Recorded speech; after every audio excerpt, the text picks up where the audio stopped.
எல்லாருக்கும் வணக்கம் and welcome back to my channel. Hope எல்லாருமே ரொம்ப ஹெல்த்தியாகவும் சந்தோஷமாகவும் இருப்பீங்க அப்படின்னு நம்புகிறேன். ஸோ இது வந்து ஆயுத பூஜை அன்றைக்கி எடுத்த விலாக் தாங்க. ஒரு ஃபெஸ்டிவல் அன்றைக்கி ஒரு மார்னிங் டு ஈவினிங் வரைக்கும் என்னோடய ரொட்டீன் எப்படி இருக்கும் அப்படின்னு தான் உங்களுக்கு ஷேர் பண்ணிக்க போகிறேன். கனடாவில் ஆயுத பூஜைக்கெலாம் வந்து லீவ் கிடையாதுங்க.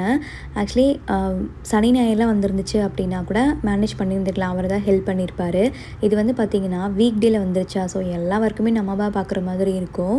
ஸோ அதனால் ஒர்க் ஸ்டார்ட் பண்ணுறதுக்கு முன்னாடி கொஞ்சம் ஜீரக தண்ணி வச்சு குடிச்சுக்குவோம் அப்படின்ட்டு எனக்கு ஜீரக தண்ணியும் மித்துலுக்கு வந்து வெத்தலை கஷாயமாக தான் ரெடி பண்ணி கொடுத்துருந்தேன். அவனுக்கு ஒரு 2-3 வாரமாகவே கொஞ்சம் கோல்டு காஃப் இருக்குது அப்படிங்காட்டி இதுதான் வந்து கொடுக்குறேன். மார்னிங் அண்ட் நைட்டு வந்து கொடுத்துருவேன். அவன் ரெகுலராக கஷாயம் குடிச்சு அவனுக்கு ஒரு மருந்து குடிக்கிறோங்கிற ஃபீலே இல்லைங்க. ஜாலியாக குடிச்சிக்குவான். நான் ஒரு 1/2 டம்ளர் கிட்ட கொடுப்பேன், குடிச்சிக்குவான் ஃபுல்லாகவே. நான் வந்து இப்போ சஷ்டி விரதம் ஃபாஸ்டிங் இருக்கேன் அப்படின்றதுனால மார்னிங் அண்ட் நைட்டு வந்து பார்த்திங்கன்னா சாப்பிட மாட்டேன் ஃபுட்டு. மத்தியானம் மட்டும் பார்த்திங்கன்னா சாப்பாடு எடுத்துக்குவேன். இப்போ வந்து மார்னிங் டைம் கண்டிப்பாக எதுவுமே சாப்பிட மாட்டேங்க. தண்ணி, ஜூஸு, மோர் இந்த மாதிரி தான் இருக்கும். ஆனால் நைட்டு வந்து பார்த்திங்க அப்படின்னா நல்லா கொஞ்சம் பசி எடுக்கும். ஏன்னா நான் வந்து டேப்லெட்ஸ்லாம் எடுத்துக்கிறேன். வைட்டமின் டேப்லெட்ஸ்லாம், அயனு, B12, விட்டமின் டி அந்த மாதிரி நிறைய எடுத்துக்கிறேன். ஸோ அதனாலே என்னென்னு தெரியல, ஈவினிங் டைம் வந்து ரொம்பவே பசி எடுக்கிற மாதிரி இருக்கும். ஸோ ரொம்ப பசி எடுக்கிற டைமில் வந்து ஏதாவது சாப்பிடுவேன். அவல் தாளித்து சாப்பிடுவேன். அப்படி இல்லாட்டி வந்து பார்த்திங்க அப்படின்னா தோசை அந்த மாதிரி ஏதாவது வந்து சாப்பிட்டுக்கிறது. ஸோ பசி இல்லை அப்படின்னா நான் விட்டுருவேன் சாப்பிடாம. நிறைய பேர் வந்து இந்த ஷார்ட்ஸில் கூட கேட்டிருந்தீங்க, நீங்கள் வந்து நான்வெஜ் மட்டும்தான் சாப்பிடாம இருக்கீங்களா, எல்லாமே சாப்பிட்றீங்க அப்படிங்கிற மாதிரி. ஃபாஸ்டிங் வந்து நான் மட்டும்தாங்க இருக்கேன். சஷ்டி விரதம் வீட்டில் வந்து யாருமே கிடையாது. ப்ளஸ் அதுவும் இல்லாமல் புரட்டாசி விரதமும் பார்த்திங்கன்னா நான் மட்டும்தான் இருக்கேன். வீட்டில் யாருமே இருக்க கிடையாது. ஸோ அவங்களுக்கு நான் எல்லாமே செஞ்சு தான் கொடுக்கணும், நான் சமைக்கிறேன். ஸோ அதனால் அதை தான் அவங்க கூட வந்து ஷேர் பண்ணுறேன். மற்றபடி நான் ஆஸ் யூஷுவல் வந்து பார்த்திங்கன்னா மார்னிங் அண்ட் நைட் வந்து ஃபாஸ்டிங் தான். மத்தியானம் மட்டும்தான் சாப்பாடு வந்து எடுத்துக்கிறேன். ஸோ நிறைய பேர் கமெண்ட்ஸில் கேட்டிருந்தீங்க. ஸோ இது கிளியர் ஆகிருக்கும் அப்படின்னு நினைக்கிறேன். ஆயுத பூஜை அப்படின்னாலே பயங்கரமாக பயமாக இருக்குங்க நம்மளுக்கு. ஏன்னா வீடே ஃபுல்லாக பார்த்திங்கன்னா தலைக்கீழ புரட்டி போடணும் க்ளீனிங்கில். அந்தளவுக்கு நம்ம ஒரு 10 நாளுக்கு முன்னாடியே க்ளீனிங்லாம் ஸ்டார்ட் பண்ணியிருப்பீங்கன்னு நினைக்கிறேன் இந்தியாவிலலாம். ஆக்சுவலி இங்கே அந்தளவுக்குலாம் ஒர்க் இல்லைங்க. வீடு ரொம்ப சின்னது அப்படின்றதுனால பெருசாக ஒர்க்கே கிடையாது. நான் வந்து பார்த்திங்க அப்படின்னா ரெகுலராக க்ளீன் பண்ணிக்கிட்டே தான் இருப்பேன். ஸோ அதனால் பெருசாக வந்து எதுவும் க்ளீனிங் ஒர்க்லாம் இல்லை. ரெகுலராக வந்து பார்த்திங்கன்னா ஒரு ஃபெஸ்டிவல்னால் எப்படி க்ளீன் பண்ணுவனோ அதுதான் வந்து இன்றைக்குமே வந்து பண்ணேன். பட் இன்றைக்கி கொஞ்சம் ஒர்க் ஜாஸ்தியாக தான் இருக்கும் அப்படின்றதுனால தான் கொஞ்சம் மார்னிங் சீக்கிரமாகவே ஸ்டார்ட் பண்ணிட்டேன் ஒர்க் எல்லாமே. நான் வந்து அந்த ப்ரஷ்ஷை வந்து தேய்ச்சி கழுவிட்டு துணி வச்சு துடைக்கிறேன் இல்லைங்களா, அதை பார்த்துட்டு அவனும் வந்து அந்த ப்ரஷ்ஷை எடுத்துகிட்டு எல்லா பக்கமும் தேய்ச்சி துணி வச்சு துடைச்சிட்டு இருந்தான். பார்க்கவே செம க்யூட்டாக இருந்துச்சு. நான் அவன் என்ன பண்ணுறான்ட்டு உத்து பார்த்துன்னு வச்சுக்கோங்களேன், அவன் வந்து நான் கவனிக்கிறேன்னு நினச்சிட்டு அப்படியே விட்டுருவான். ஸோ அதனால் நான் சைட்லேயே பார்த்துட்டு இருந்தேன் அவன் என்ன பண்ணுறான் அப்படின்ட்டு. ஆக்சுவலி மித்துல் வந்து பார்த்திங்க அப்படின்னா கேரக்டர் வைஸ் என்னோட நிறைய அவங்ககிட்ட வந்து இருக்கும். நான் எப்படி சொல்கிறேன் அப்படின்னா, இப்போ நான் செடிக்கெலாம் தண்ணி ஊற்றுன்னு வச்சுக்கோங்களேன், வீட்டில் எங்கேயோ தண்ணி கீழே கொட்டி இருந்திருக்கும், அதை நானே கவனிக்க மாட்டேன். அவன் கிச்சனுக்கு வந்து அந்த கிளாத் எடுத்துகிட்டு போய் தொடச்சிட்ருப்பான். அவன் துடைக்கும் போது நானே கவனிப்பேன் அங்கே தண்ணி கொட்டியிருக்கோம் அப்படின்ட்டு. அதே மாதிரி கீழே எங்கே குப்பை இருந்தாலும் சரி எடுத்துகிட்டு போய் கார்பேஜில் போட்டுருவான். வீட்டில் மட்டும் இல்லைங்க, ஏர்லி ஆன்ஸ்லேயும் அப்படி பண்ணுவான். பார்க் போகிறோம் இல்லையா, பார்க்லேயும் அப்படி வந்து பண்ணியிருக்கான் நிறைய டைமு. ஏர்லியானில் ஒரு குப்பை கூட கீழே இருக்காது. பார்த்தான் அப்படின்னா குட்டி குட்டி குப்பையாக இருந்தாலும் தேடி தேடி எடுத்துகிட்டு போய் கார்பேஜில் போட்டுருவான். பார்க்லேயும் அப்படி தான், குட்டி இலை குச்சி எது இருந்தாலும் சரி எடுத்துகிட்டு போய் கார்பேஜில் போட்டுட்ருப்பான். ஸோ என்னோடய ஃப்ரெண்ட்ஸ் நிறைய பேருக்கு தெரியும் அவன் அப்படி பண்ணுவான் அப்படின்ட்டு. ஸோ ரொம்ப க்ளீனாக இருப்பான் நிறைய விஷயத்தில். சோஃபாவில் ஏதாவது குப்பை கொட்டிட்டா கூட அவனே வந்து க்ளீன் பண்ணுவான். ஸோ இந்த மாதிரி என்னோட நிறைய ஹேபிட்ஸ் வந்து அவங்ககிட்ட வந்து இருக்குது. பார்க்குறதுக்கு தான் அவன் அப்படியே அவங்க அப்பா மாதிரி இருந்தாலும் கேரக்டர் வைஸ் வந்து பார்த்திங்கன்னா முக்கால்வாசி அவன் என்ன மாதிரி தான் வந்து இருக்கான். எப்போவுமே வந்து பார்த்திங்க அப்படின்னா அந்த கேஸ்லாம் வந்து கொஞ்சம் நகர்த்தி க்ளீன் பண்ணிடுவேன். ஏன்னா அந்த கிச்சனோட கபோர்டுக்கும் அடுப்புக்குமே பார்த்திங்கன்னா நடுவில் கொஞ்சம் கேப் இருக்கும் 2 சைடுமே. ஸோ என்ன சமைச்சாலுமே நடுவில் வந்து கீழே கொஞ்சம் விழுந்துருங்க. சம்டைம்ஸ் பாலில் பொங்குச்சுன்னா கீழே போயிடும், இல்லை மாவெல்லாம் தோசை எடுத்து ஊற்றும் போது கொஞ்சம்லாம் கொட்டிடும். ஸோ அதனால் வாரம் எப்போவுமே அடுப்பு நகர்த்தி க்ளீன் பண்ணிடுவேன். அதே மாதிரி தான் ஃப்ரிட்ஜுமே. ஏன்னா வீடு கூட்டும் போது ஃப்ரிட்ஜு கடியெல்லாம் குப்பை போயிடுது. யூஸ்வலாக போகாது, ஆனால் கூட்டும் போது போயிடுது. ஸோ அதனால் எப்போவுமே ஃப்ரிட்ஜு நகர்த்தி க்ளீன் பண்ணிடுவேன். நான் என்னென்னா ஃப்ளக் வந்து கழட்டில் ஃப்ரிட்ஜோடுது. அதனால் அவன் வந்து தொட்டோன்னே எனக்கு கொஞ்சம் பயமாகிடுச்சு. ஸோ அதனால தான் கையை தட்டி விட்டு தயவு செஞ்சு தொடாத அப்படின்ட்டு. ஸோ இந்த மாதிரி ஒர்க் பண்ணும்போது என் பின்னாடியே சுற்றிட்டுருப்பான். அவன்கிட்ட ஒரு கண்ணை வச்சுட்டே தான் நான் வேலை செய்யணும். எங்கே அவன் மேலே போட்டுருமோ, காலில் போட்டுருமோ, தொட்டுருவானோ அப்படின்ட்டு. ஸோ ஃபஸ்ட்டு ஒர்க் வந்து டன்னுங்க. கிச்சன் வந்து ஃபுல்லாக க்ளீன் பண்ணி முடிச்சாச்சு. நெக்ஸ்ட்டு வந்து பார்த்திங்க அப்படின்னா அந்த சோஃபாலாம் ரொம்ப டஸ்ட்டாக இருக்குங்க. இவங்க என்னெல்லாம் சாப்பிட்றாங்களோ அதெல்லாமே பார்த்திங்கன்னா அந்த சோஃபாவில் வந்து அந்த குஷனுக்கு கீழே வந்து இருக்கும். கண்டிப்பாக 2 டேஸ் ஒன்ஸாவது இந்த ஒர்க் வந்து பண்ணுற மாதிரி இருக்கும். முக்கியமாக வந்து பார்த்திங்கன்னா இந்த மூங் தால் அப்புறம் நட்ஸ்லாம் கொடுத்தோம் அப்படின்னா மித்துல் சாப்பிட முடியலன்னு என்ன தெரியுமா பண்ணுவான், அந்த சோஃபாவில் 2 குஷன் இருக்குது பார்த்திங்கன்னா அதுக்கு நடுவில் கொண்டு வந்து வச்சுருவான். ஸோ அதனால் அதெல்லாமே கண்டிப்பாக 2 டேஸ் ஒன்ஸாவது க்ளீன் பண்ணி தான் ஆகணும். ஸோ அதெல்லாமே வந்து க்ளீன் பண்ணி முடிச்சுட்டு அடுத்த ஒர்க் பார்த்திங்க அப்படின்னா வீடு கூட்டுறது தான். வீடு கூட்டும் போது பார்த்திங்க அப்படின்னா ஒரு 2 நாளைக்கு ஒரு டைம் இந்த செடியெல்லாம் நகர்த்தி க்ளீன் பண்ணிடுவேன் எப்போவுமே. ஏன்னா சார் வந்து மண்ணில் அதிகமாக விளையாடுவார் மித்துல். கார்லாம் பார்த்திங்க அப்படின்னா நிறைய நாள் இந்த செடிக்குள்ளே தான் இருக்கும். அதை எடுக்கிறேன் வைக்கிறேன்னு சொல்லிட்டு நிறைய மண்ணை கொட்டிக்கிட்டே இருப்பான். மற்றபடி செடியெல்லாம் வந்து தொடமாட்டான், லீஃப் பிக்கிறது அந்த மாதிரிலாம் எதுவுமே பண்ண மாட்டான்.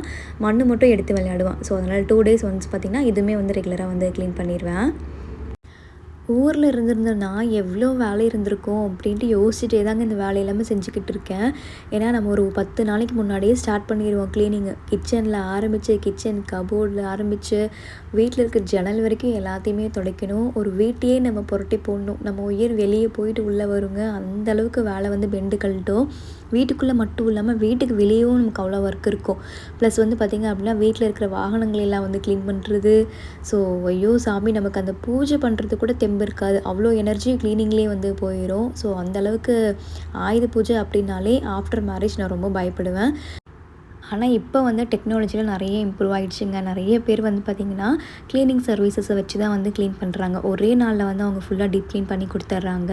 அது மட்டும் இல்லாமல் இந்த ஆயுத பூஜை க்ளீனிங்ஸ்னே மெய்ட் கிடைக்கிறாங்க. ஸோ அவங்களும் வந்து பார்த்திங்கன்னா ஒரே நாளில் வந்து ஃபுல்லாக வந்து க்ளீன் பண்ணி கொடுத்துட்டு போயிடுவாங்க. நமக்கு பெருசாக எந்த ஒர்க்குமே வந்து இருக்காது. ஸோ இப்போ எல்லாருமே அதிகமாக அந்த மாதிரி தான் வந்து பண்ணுறாங்க. நிறைய பேர் வந்து பார்த்திங்க அப்படின்னா வீக்லி ஒன்ஸு மந்த்லி ஒன்ஸுன்னு சொல்லி வீடு க்ளீன் பண்ணிகிட்டே தான் இருப்பாங்க, டீப் க்ளீனு. ஆனால் ஒரு ஃபெஸ்டிவல்னு வரும்போது அது ஒரு க்ளீனிங் வந்து தனியாக வந்து பண்ணுவாங்க. அது ஒரு ஸ்பெஷல் க்ளீனிங்கு. ஸோ நான் அந்த ஒரு கேட்டகிரி தான். வாரம் வாரம் க்ளீன் பண்ணுவேங்க. நான் மாதமும் க்ளீன் பண்ணுவேன். ஆனால் ஒரு ஃபெஸ்டிவல் வரும்போது மறுபடியும் நான் அது க்ளீன் பண்ணுவேன். அப்படி க்ளீன் பண்ணுற டைமில் பார்த்திங்களா எவ்வளோ குப்பை வருது அப்படின்ட்டு. நான் வந்து டெய்லியும் வீடு கூட்டும் போது வந்து பார்த்திங்கன்னா நான் ஆச்சரியப்பெரிய ஒரு விஷயமே அதுதான். இந்த வீட்டில் எப்படி இவ்வளோ குப்பை வருது அப்படின்ட்டு. நான் பாருங்கள் இன்றைக்கி வீடு கூட்டியிருக்கேன், எவ்வளோ குப்பை இருக்குதுன்னு வீட்டில். இன்றைக்கும் ஈவினிங் வந்து பார்த்திங்க அப்படின்னா வேக்யூம் போடுவாங்க, பசங்களாம் இருக்காங்க நிறையா குப்பை போடுவாங்க அப்படின்ட்டு. திருப்பி மார்னிங் வந்து பார்த்திங்கன்னா இவ்வளோ குப்பை வந்து சேருது. எப்படி இவ்வளோ குப்பை வருதுன்னு நிஜமாகவே எனக்கு தெரியாது. ஒரு ஜன்னல் கதவு கூட வீட்டில் திறக்க முடியாதுங்க. எல்லாமே க்ளோஸ்டு தான். இவ்வளோ மண் இவ்வளோ டஸ்ட்டு எப்படி வருதுன்னு ரொம்பவே ஆச்சரியமாக தான் இருக்கும் எனக்கு. ஸோ வீடெல்லாம் கூட்டி முடிச்சுட்டு மாப் போட்டாச்சு. ஸோ க்ளீனிங் ஒர்க் டன்னுங்க. ஸோ இந்த வீடெல்லாம் கூட்டி மாப் பண்ணி முடிச்சுட்டு வீடெல்லாம் கொஞ்சம் டஸ்டிங் பண்ணுற ஒர்க் எல்லாமே இருந்துச்சு. ஸோ எல்லா பக்கமும் கண்ணாடி, அப்புறம் வந்து வீட்டில் இருக்க திங்ஸ் எல்லாமே வந்து பார்த்திங்கன்னா ஆல் பர்பஸ் கிளீனர் வச்சு எல்லாமே வந்து தொடச்சி விட்டுருவேன். அந்த விண்டோஸ் எல்லாமே அதெல்லாம் முடிச்சுட்டு தான் குளிச்சுட்டு வந்து தான் வந்து சமைக்கிறேன். ஒரு 11:30 ஆகிடுச்சு. ஸோ இன்றைக்கி வந்து பார்த்திங்க அப்படின்னா பீக்கங்காய் தக்காளி கடையில் நான் வந்து பண்ண போகிறேன். நம்ம இந்த பீக்கங்காய் பண்ணும்போது பார்த்திங்க அப்படின்னா ஒரு அட்வான்டேஜ் என்னென்னா இந்த தோல் வந்து வேஸ்ட் ஆகாது. இந்த தோலில் வந்து பார்த்திங்கன்னா துவையல் வந்து பண்ணலாம், சூப்பராக இருக்கும். நீங்கள் புதினா துவையல்லாம் எப்படி பண்ணுவீங்களோ அதே மாதிரி இந்த தோலை வச்சு துவையல் பண்ணலாம். ஸோ இந்த தோல்லாம் வந்து பார்த்திங்கன்னா இந்த மாதிரி பீல் பண்ணி எடுத்துகிட்டு கட் பண்ணிக்கோங்க, சின்ன சின்னதாக வந்து கட் பண்ணிக்கோங்க. நம்ம வந்து புதினா துவையலுக்கு எப்படி வதக்குறோமோ அதே மாதிரி பார்த்திங்கன்னா அந்த தோலையும் நல்லா வதக்கணும். ஸோ கட் பண்ணிட்டீங்க அப்படின்னா கொஞ்சம் நல்லா வதங்கிடும். ஸோ நான் வந்து ஒரு கடாய் எடுத்திருக்கேன், கடலெண்ணெய் சேர்த்துருக்கேன், கடுகு, உளுத்தம்பருப்பு, கடலப்பருப்பு, ஜீரகம், அப்புறம் வந்து பார்த்திங்கன்னா சோம்பு, கருவேப்பிலை இதெல்லாமே இப்போ நல்லா வதக்கிக்கோங்க. ஸோ அடுத்ததாக பார்த்திங்கன்னா 4-5 வெள்ளைப்பூண்டு, ஒரு 10 சின்ன வெங்காயம், 4 தக்காளி இதெல்லாம் சேர்த்துக்கோங்க. இப்போ கட் பண்ணி வச்சுருக்கோம் இல்லையா பீக்கங்காய், அதையும் வந்து சேர்த்துக்கோங்க. உப்பு, மஞ்சள் தூள், பெருங்காயத்தூள், காரத்துக்கு தேவையான மிளகா இதெல்லாத்தையும் போட்டுட்டு நல்லா கலந்து விட்டுட்டு க்ளோஸ் பண்ணிடுங்க. வேறு எதுவுமே சேர்க்க தேவையில்லை, தண்ணி கூட சேர்க்க தேவையில்லை. பீக்கங்காயிலும் தக்காளியிலேருந்து வர தண்ணியே வந்து போதுமானது தான். அப்பப்போ திறந்து நடுவில் பார்த்திங்கன்னா கொஞ்சம் கிளறி விட்டுட்டே இருங்க போதும். ஸோ அடுத்தது வந்து பார்த்திங்கன்னா இந்த பீக்கங்காய் தோல் துவையலுக்கு நீங்கள் புதினா துவையல் பண்ணுற மாதிரியே தான் புதினாக்கு பதிலாக வந்து பார்த்திங்கன்னா பீக்கங்காய் தோலை வந்து போட்டுருங்க. நல்லா வந்து வதங்கணும். அப்படி இல்லாட்டி பார்த்திங்கன்னா ஒரு மாதிரி பேஸ்ட் மாதிரி இருக்கும், பசை மாதிரி, ப்ளஸ் வந்து ஒரு மாதிரி பச்சை வாசம் அடிக்கும். ஸோ அதெல்லாம் நல்லா வதங்க விடுங்க. கடைசி அரைக்கிற டைமில் கொஞ்சமாக புளியும் உப்பு சேர்த்து அரைச்சிக்கோங்க.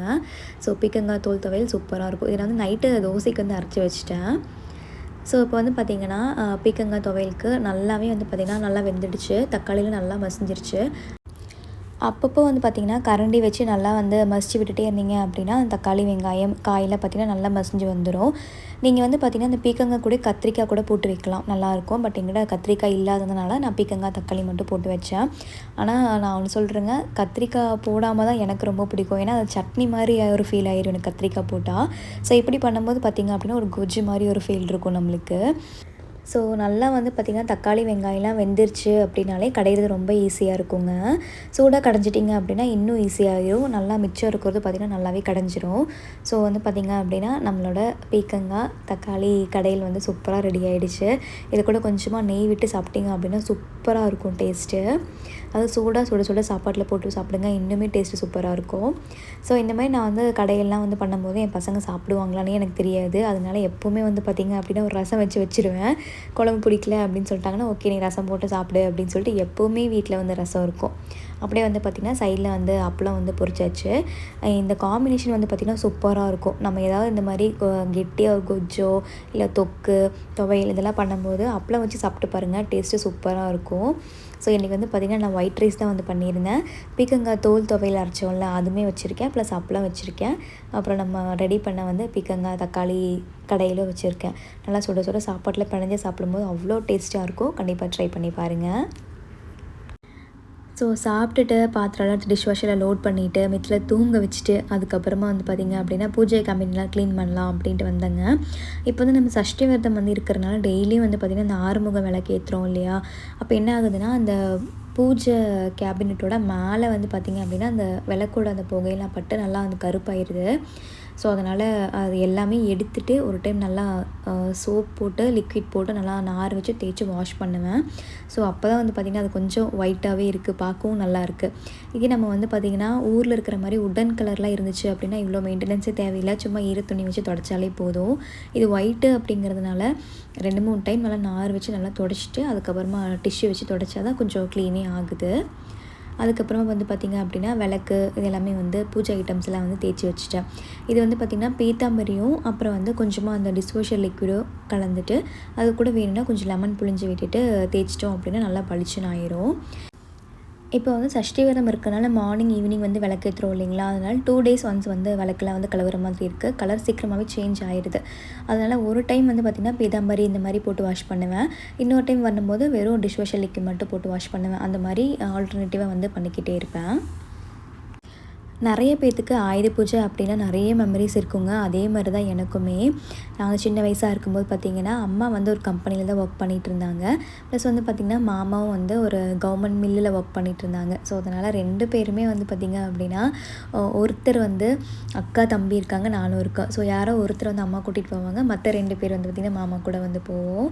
ஸோ சூப்பராக இருக்குங்க. கம்பெனிக்குள்ளே போனோம், நிறைய பேர் அவங்கவுங்கள குழந்தைங்களெல்லாம் கூட்டிகிட்டு வந்திருப்பாங்க. ஸோ மாமா ஒர்க் பண்ண செக்ஷனில் வந்து பூஜை பண்ணுறதுக்கு அங்கே பெரிய போஸ்டிங்கில் இருக்கிறவங்களாம் வருவாங்க. ஸோ அவங்க பூஜையெல்லாம் பண்ணிவிட்டு நம்மளுக்கு ஸ்பெஷலாக வந்து பார்த்திங்கன்னா ஸ்வீட்ஸு ஃப்ரூட்ஸு பொரியெல்லாம் தருவாங்க. அப்போல்லாம் வந்து பார்த்திங்கன்னா பொரி ரொம்ப ஒரு இது ஆயுத பூஜைக்கு அப்படின்னா வர்ற எல்லாத்துக்குமே பெரிய பெரிய பேக்கெட்டில் பொரி தருவாங்க. ப்ளஸ் வந்து ஃப்ரூட்ஸ் இதெல்லாமே தருவாங்க, சாக்லேட்ஸ் இதெல்லாமே. அப்புறம் நிறைய பிரசாதம் இருக்கும், பொங்கல் சுண்டல் அப்படின்ட்டு நிறைய இடத்துல ஃபுல் மீல்ஸே வந்து பண்ணுவாங்க. ஸோ அந்த மாதிரி நிறைய என்ஜாய் பண்ணியிருக்கோம். அம்மா ஒர்க் பண்ணுற இடத்துலலாம் வந்து பார்த்திங்க அப்படின்னா இந்த ஆயுத பூஜை அன்றைக்கி ஒரு ஈவெண்ட் மாதிரியே பண்ணுவாங்க. ஸோ எம்ப்ளாயீஸ்லாம் வந்து பார்த்திங்க அப்படின்னா அவங்களுக்கு தெரிஞ்ச மாதிரி பாட்டு பாடுறது, ஏதாவது ஸ்டோரி சொல்கிறது, டான்ஸு அந்த மாதிரிலாம் நிறைய இருக்கும். ஸோ ஒவ்வொரு வருஷமும் வந்து பார்த்திங்கன்னா ஒவ்வொரு எக்ஸ்பீரியன்ஸ் எங்களுக்கு. ப்ளஸ் வீட்லேயும் வந்து பார்த்திங்க அப்படின்னா வீடு ஃபுல்லாக கலர் கலர் பேப்பர்லாம் ஒட்டி ஒரு இடம் விடாமல் பட்டை தீட்டி வச்சுருப்போம். அது ஃபுல்லாக அடுத்தது நம்ம க்ளீன் பண்ணணும். ஸோ அந்த ஒரு டேவே வந்து பார்த்திங்க அப்படின்னா அவ்வளோ எனர்ஜெட்டிக்காக ஒர்க் பண்ணுவோம் நம்ம. அம்மா வீட்டில் ஆயுத பூஜைக்கெலாம் சாமி கும்பிட்டு வீடு ஃபுல்லாக பொரி தூத்தி விடுவாங்க. ஏன்னா வீட்டில் எலியெல்லாம் இருக்கும்ல, அவங்களாம் சாப்பிட்டோம் அப்படின்ட்டு. ஸோ இப்போ தான் நினச்சி பார்க்கும்போது ரொம்ப சிரிப்பாக வருது உண்மையாகவே. ஸோ பூஜை கேபினெட்லாம் வந்து க்ளீன் பண்ணி முடிச்சுட்டு அந்த பொட்டெல்லாம் வச்சு விட்டுட்டு வீட்டில் இருக்கிற நம்மளோட எலக்ட்ரானிக்ஸ் இருக்காங்கள்ல, அவங்க தான் இன்றைக்கி நம்ம சீஃப் கெஸ்ட்டு இன்றைக்கி ஆயுத பூஜைக்கு. ஸோ அவங்களுக்கு எல்லாத்துக்குமே வந்து பொட்டும் வச்சு விட்டுட்டேன். என் ஹஸ்பண்ட் வந்து பார்த்திங்க அப்படின்னா 2 லேப்டாப் வச்சு ஒர்க் பண்ணுறாருங்க. ஒரு நாள் கூட இந்த லேப்டாப் தொடச்சி நான் பார்த்ததே இல்லை. நான் தான் வந்து பார்த்திங்கன்னா வாரத்தில் ஒரு நாள் வந்து அவர் கேபின்லாம் ஃபுல்லாக வந்து க்ளீன் பண்ணி விடுறேன். ஸோ அதனால் அவர் ஒர்க் பண்ணிகிட்டு இருந்தாரா, போய் பொட்டு வச்சுட்டு வந்தால் கரெக்டாக லேப்டாப்பில் இருக்கிற கேமரா மேலே வச்சுட்டேன் போல். எனக்கு ஒன்றுமே தெரியல கேமராவில் எதுக்கு பொட்டு வச்சேன்னு சொல்லிட்டு என்னை முறைச்சிட்டு இருந்தார். ஸோ இன்றைக்காவது தயவு செஞ்சு லேப்டாப்பை தொடங்கன்னு சொல்லி நானும் கிண்டல் பண்ணிகிட்டு இருந்தேன். ஸோ வீட்டில் எல்லாமே இப்போ வந்து பார்த்திங்கன்னா சும்மா மஞ்சள் குங்குமம் மட்டும் வச்சேங்க. அதிகமாக பட்டையெல்லாம் எதுவுமே வந்து தீட்டலை. ஏன்னா அதுக்கப்புறம் நான் தான் அதை உட்காந்து க்ளீன் பண்ணணும். அதனால் ஸோ அதுக்கப்புறம் சாமி கும்பிட்றதுக்கு வந்து சுண்டலும் சக்கரை பொங்கலும் ரெடி பண்ணியிருந்தேன். அதுவும் பண்ணிவிட்டு பூஜைக்கு தேவையான திங்ஸ் எல்லாமே எடுத்து வச்சுட்டு சாமி கும்பிட ஆரம்பிச்சிட்டோம். இன்றைக்கி வந்து பார்த்திங்கன்னா சர்வேஷ்க்கு ஸ்விம்மிங் கிளாஸ் வந்து ஸ்டார்ட் ஆகுது. சம்மர் டைமில் வந்து பார்த்திங்கன்னா ஒரு லாங் பிரேக்கே ஆகிடுச்சு. அதுக்கப்புறம் இப்போது ஃபால் சீசன் சொல்லிட்டு இப்போ தான் வந்து ஸ்டார்ட் பண்ணுறாங்க. நெக்ஸ்ட் வீக் தான் மற்ற கிளாஸஸ் எல்லாமே ஸ்டார்ட் ஆகுது. ஸ்விம்மிங் மட்டும் இன்றைக்கி ஸ்டார்ட் ஆகுது. நான் நினச்சிட்டே இருந்தேன், ஒரு நல்ல நாள் அதுமாக பண்டிகை இன்றைக்கி தான் வந்து பார்த்திங்க அப்படின்னா ஸ்கூலுக்கு போகிறீங்க, ஓகே, இந்த கிளாஸு இன்றைக்கி தான் ஆரம்பிக்கணுமா அப்படிங்கிற மாதிரி நான் புலம்பிகிட்டே தான் வேலை செஞ்சுட்டு இருந்தேன். எனக்கு வீட்டில் ஒரு ஃபெஸ்டிவல் இருக்கும்போது பசங்க வீட்டில் இருக்கணும் அப்படின்னு நம்ம ஒரு ஆசைப்படுவோம்ல, இல்லை கோயிலுக்கு போகணும் அப்படின்னு ஆசைப்படுவோம். ஆனால் இங்கே இருக்கிறனால நம்ம இதெல்லாமே சாக்ரிஃபைஸ் பண்ணுற மாதிரி இருக்குங்க நம்மளுக்கு எப்போவுமே.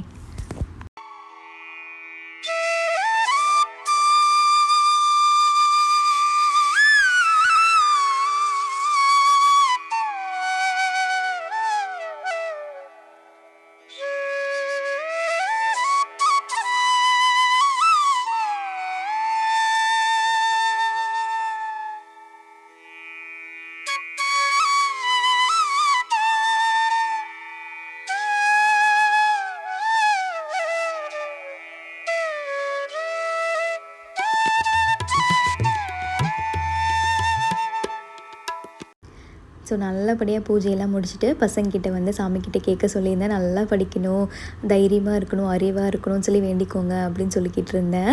ஸோ மித்துலுக்கு வந்து பார்த்திங்க அப்படின்னா லாஸ்ட் இயரே வித்யாரம்பம்லாம் பார்த்திங்கன்னா கோயிலுக்கு போயிட்டு பண்ணிட்டோங்க. அவர் நெக்ஸ்ட் இயர் பார்த்திங்கன்னா ஸ்கூலுக்கு போகிறாரு. அவர் இருக்கிற சைஸுக்கு யார்கிட்ட சொன்னால் நம்பவே மாட்டேங்கிறாங்க. அவன் நெக்ஸ்ட் இயர் ஸ்கூலுக்கு போகிறான்னு ஆச்சரியமாக கேட்குறாங்க. ஸோ இங்கே வந்து 4 கம்ப்ளீட் ஆயிடுச்சு அப்படின்னா ஸ்கூலுக்கு வந்து போயிடலாம். ஸோ மித்துலுக்கு வந்து நெக்ஸ்ட் மந்த் 3 கம்ப்ளீட் ஆகுது. ஸோ நெக்ஸ்ட்டு நவம்பரில் வந்து பார்த்திங்கன்னா 4 கம்ப்ளீட் ஆயிடும். அதனால் மித்துல் குட்டி வந்து நெக்ஸ்ட் இயர் வந்து ஸ்கூலுக்கு போக போகிறாரு.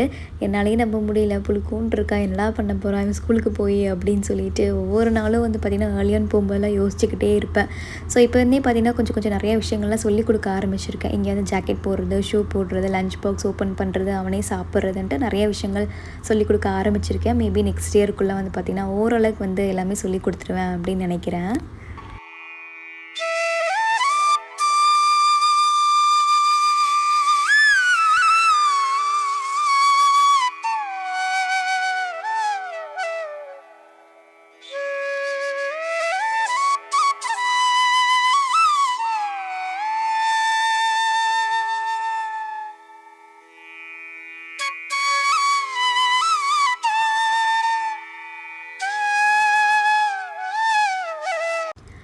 சர்வேஷ்க்கு ஒரு 1/2 hour தாங்க ஸ்விம்மிங் கிளாஸ். இவங்க போயிட்டு வர்றதுக்கு ஒரு 1/2 hour ஆகும். ஸோ 1 hourல வந்துடுவாங்க. அதனால் அவங்க வர்றதுக்குள்ளேயுமே நாங்கள் ரெடி ஆகிட்டோம். அவங்க ஒரு 7:30 போல் வந்திருந்தாங்க. ஸோ வந்தோடனே நாங்கள் எல்லாருமே கோயிலுக்கு கிளம்பிட்டோம். நான் ஒரு 8 o'clock கோயில் சாத்திடுவாங்க அப்படின்னு நினச்சி தான் போனேன். பார்த்தா அப்போ தான் அங்கே பூஜை ஆகிட்டு இருந்துச்சு. ஸோ அன்றைக்கி வந்து பார்த்திங்கன்னா சரஸ்வதி பூஜை அப்படிங்கிறதுனால சாமிக்கு வந்து பார்த்திங்கன்னா சூப்பரான அலங்காரம்லாம் வந்து பண்ணியிருந்தாங்க. ரொம்ப சூப்பராக இருந்தாங்க. ஒரு பிரம்மாண்டமான அலங்காரம் இருந்துச்சு. கோயிலே பார்த்திங்கன்னா நல்லா க்ரௌடுங்க. ஸோ சூப்பராக வந்து பார்த்திங்கன்னா நாங்கள் போகிற டைமில் திரை கரெக்டாக ஓப்பன் பண்ணி தீபாரதனையெல்லாம் காமிச்சிட்டு இருந்தாங்க. ஸோ அதனால் சாமியெல்லாம் கும்பிட்டு அங்கேயே வந்து பார்த்திங்க அப்படின்னா கொலுலாம் வச்சுருந்தாங்க. நான் வந்து நவராத்திரி ஸ்டார்ட் பண்ணுறதுக்கு முந்தின நாள் வந்து கோயிலுக்கு போயிருந்தேங்க. ஸோ அப்போ வந்து கொலுலாம் அரேஞ்ச் பண்ணிகிட்டு இருந்தாங்க. அப்போது ஒரு டைம் பார்த்தது தான். அதுக்கப்புறம் நவராத்திரி ஸ்டார்ட் பண்ணதுக்கப்புறமா கோயிலுக்கு போகவே முடியலை. ஸோ இன்றைக்கி தான் வந்து போக முடிஞ்சிச்சு. அதனால் ஃபுல்லாக கொலுவெல்லாம் போய் பார்த்துட்டு அங்கேயுமே வந்து சாமியெல்லாம் கும்பிட்டுட்டு நாங்கள் அப்போவே ஒரு 1/2 hourலேயே கிளம்பிட்டோம். ஒரு 8:45 அந்த டைமுக்குள்ளே கிளம்பிட்டோம். ஏன்னா பசங்க வந்து கோயில் சுற்றி ரவுண்ட் அடிச்சுக்கிட்டே இருப்பாங்க, ஓடிட்டே இருப்பாங்க. அதனால் போகணும் அப்படின்னா டக்குன்னு சாமி கும்பிட்டு ஒரு 10-15 நிமிஷத்துலேயே கிளம்பிடுவோம். ரொம்ப நேரம்லாம் வந்து இருக்கிறதே கிடையாது. நான் மட்டும் போனேன் அப்படின்னாங்கன்னா கொஞ்சம் நேரம் உட்காந்துட்டு வருவேன். நாங்கள்லாம் ஃபேமிலியாக போனோம் அப்படின்னா சீக்கிரமாகவே கிளம்பிடுவோம். ஸோ அவ்வளோதாங்க. இதோட இந்த விலாக் வந்து முடிச்சுக்கிறேன். உங்களுக்கு பிடிச்சிருக்கும், கொஞ்சமாவது யூஸ்ஃபுல்லாக இருந்திருக்கும் நம்புகிறேன். பிடிச்சிருந்துச்சு அப்படின்னா லைக் பண்ணி ஷேர் பண்ணுங்கள். மறக்காமல் நம்ம சேனலையும் சப்ஸ்கிரைப் பண்ணி சப்போர்ட் பண்ணுங்கள். இன்னொரு இன்ட்ரெஸ்டிங்கான விலாகில் உங்கள் எல்லாருமே வந்து மீட் பண்ணுறேன். தேங்க்ஸ் ஃபார் வாட்சிங். Take care. பை.